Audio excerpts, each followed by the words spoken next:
Brought to you by V-Guard, co-powered by Sensodyne. आपल्या सोबत आहेत भाजपचे वरिष्ठ नेते कॅबिनेट मंत्री सुधीर मुनगंटीवारजी। आज ओबीसीचं शिष्टमंडळ ओबीसीचे उपोषण करते आहेत, त्यांना भेटायला जाणार आहे। काय वाटतं, तोडगा अपेक्षित आहे? निश्चितपणे सरकार सकारात्मक आहे आणि या महाराष्ट्रामध्ये सर्व जाती समूहांना न्याय मिळावा ही सरकारची भूमिकाही आहे। कोणताही तणाव दोन जातीमध्ये दोन समूहामध्ये होऊ नये याची काळजी माननीय मुख्यमंत्री एकनाथ शिंदे, माननीय देवेंद्रजी उपमुख्यमंत्री आणि माननीय अजितदादा उपमुख्यमंत्री हे तीनही नेते अतिशय समन्वयाने घेत आहेत। देखिए, उनका काम है अफवाह से गर्मी बढ़ाना और हमारा काम है माहौल को ठंडा रखना। हमारा नेता कैसा हो जो माहौल को रखे ठंडा वैसा हो। अब की बार वी गॉट एयर कूलर का चमत्कार। ओबीसी आंदोलन महाराष्ट्रात पेटलेलं आहे, कसं बघताय आंदोलनाकडे?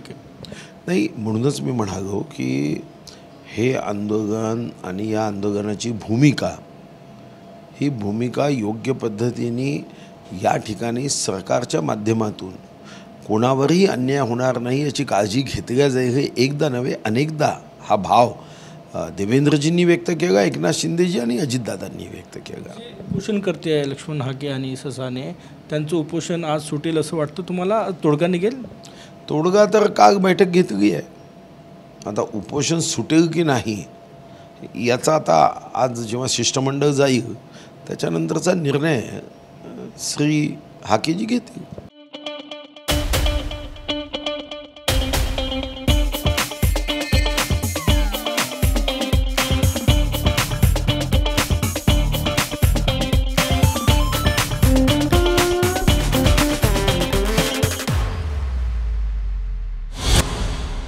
जरांगे पाटील म्हटले कालची बैठक ओबीसी विरोधात होती, मराठा विरोधात होती। ओबीसींची जी कालची बैठक मराठा विरोधात होती असं ते म्हटले। नाही, सरकार असं कधीच भेदभाव करत नाही, हा गैरसमज मला वाटतं कोणीही ठेवू नये। सरकारची जबाबदारी आहे सर्वांना न्याय देण्याची भूमिका सरकारची सकारात्मक पद्धतीने असते। जरांगे पाटील यांनी अल्टिमेटम दिलेलं आहे, मी 8वं-10वं अल्टिमेटम आतापर्यंत त्यांचं आंदोलन सुरू झालं। या अल्टिमेटमकडे सरकार भाजप कसं बघतं? नाही, नेहमीच सकारात्मक आणि संवेदनशीलतेनेच या आंदोलनाकडे भारतीय जनता पार्टी असेल किंवा सरकार असेल अतिशय संवेदनशील आणि सकारात्मकतेने समाज कोणताही असेल त्याच्या प्रगतीसाठी जी जी मदत करता येईल ती करण्याची भावना आणि भूमिका सरकारची आहे। झिंझिण्यांपासून त्वरित आराम मिळवा सेन्सोडाइन रॅपिड रिलीफ बरोबर। 12 मतदारसंघ असे आहे की जिथे विधानसभा जिथे एनडीएचे महायुतीचे मंत्री आहे पिछेहाट झालेली आहे। कसं मेकअप करणार, कारण की विधानसभा निवडणुका जवळ आल्या? नाही, साधारणतः त्याची रचना केली जाईल। जे मंत्री मागे आहेत ते आपापल्या मतदारसंघाची आखणी व्यवस्थित करतील। ससा आणि कासवाच्या गोष्टीसारखा आहे, ससा एकदा हरला म्हणून काय प्रत्येक वेळी ससा हरतो का? शेवटी सस्याची आपली एक गती आहे, एकदा कासव जिंकला बेसावध अवस्थेमध्ये जिंकला म्हणून महायुतीचं सरकार पुन्हा येणार नाही असं जर कोणी भावना ठेवत असेल तर महायुतीचं सरकार येणार आणि येणारच। काल जी बैठक झाली, काय उपाययोजना पुढच्या काळात झाल्या आणि लाडली बहिणा जी मध्य प्रदेशची योजना आहे अत्यंत लोकप्रिय आहे तशी योजना महाराष्ट्रात येऊ शकते अशी चर्चा आहे? नाही, असं आहे की बजेटच्या अगोदर काय येऊ शकेल हे मी सांगणं काही योग्य नाही। मी स्वतः अर्थमंत्री राहिलो आहे, त्यामुळे अशा पद्धतीचं भाष्य करणं योग्य नाही।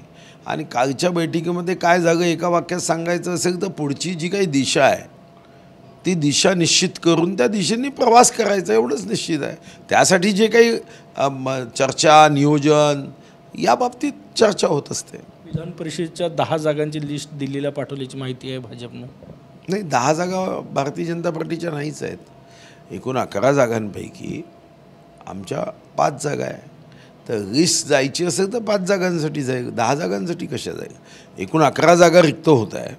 या 11 जागांपैकी भारतीय जनता पार्टीच्या संख्येनुसार 5 जागा मी सहज जिंकतो आणि 5 जागा जर सहज जिंकतो तर त्या दृष्टीनेच आमचा प्रयत्न आणि नावाची यादी राहील।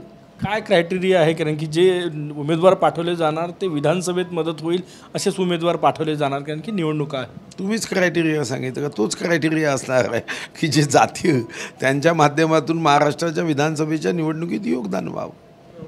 ओबीसी हा DNA आहे, म्हणजे भाजपचा DNA ओबीसी असं म्हटलं जातं. या सगळ्या गोष्टी लक्षात असेल हा निर्णय घेताना. ऐसा DNA तो हिंदू आहे. या पक्षाला हिंदुत्ववादी पक्ष म्हणून बघितलं जातं, जाती समूहाचा पक्ष म्हणून नाही.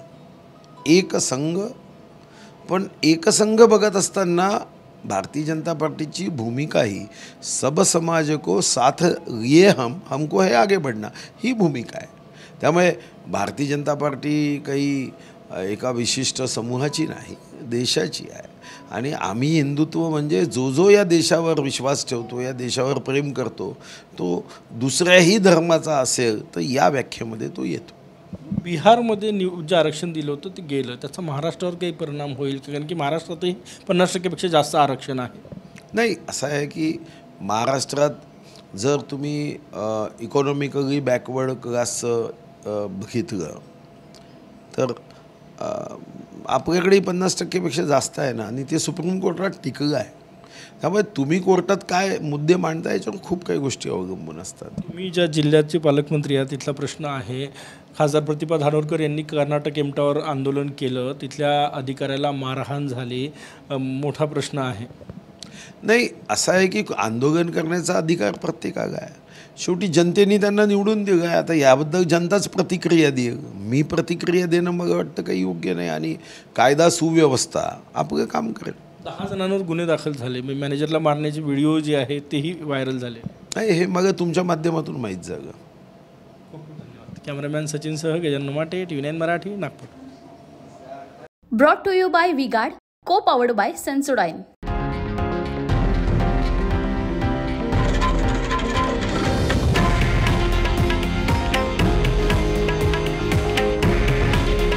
हे आहे देशातील नंबर 1 न्यूज नेटवर्क आणि आपण पाहत आहात TV9 मराठी. काळजी तुमची, हित महाराष्ट्राचं.